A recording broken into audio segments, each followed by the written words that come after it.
लो भाजी रोटी खा लो। फिर साग पका लिया आज जी यार, बर्तन लिया था मैं गवानिया करो मांग लिया ना।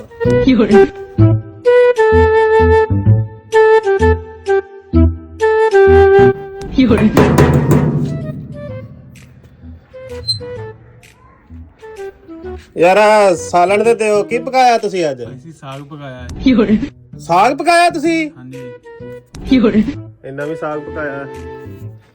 चलो हुण दूसरे घर जाने उत्थों पता करने।